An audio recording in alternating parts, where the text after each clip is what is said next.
अस्सलाम वालेकुम दोस्तों। आपको मैंने चंद दिन पहले कहा था कि मैं एक नए कॉलर पे काम कर रहा हूँ। कॉलर तो ये नया नहीं है, पुराना है, लेकिन इंशाल्लाह इसे दोबारा से ज़रा याददाश्त को किया है बहाल ज़रा। तो ये देखिए, ये इसकी शेप है, ठीक है।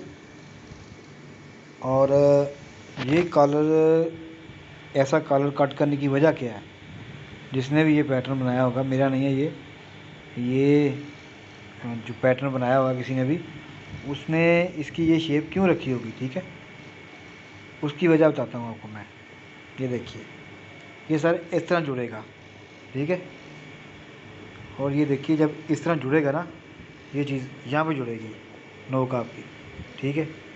उसके बाद ये इस तरह से आएगा, ये चीज़ बनेगी।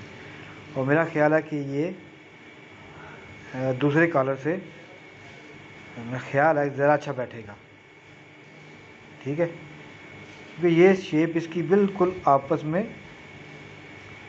एक है, ठीक है। क्योंकि मैंने काफ़ी मेहनत की है इसका पैटर्न बनाने में, तो इसका बना के देखते हैं रिज़ल्ट क्या आता है।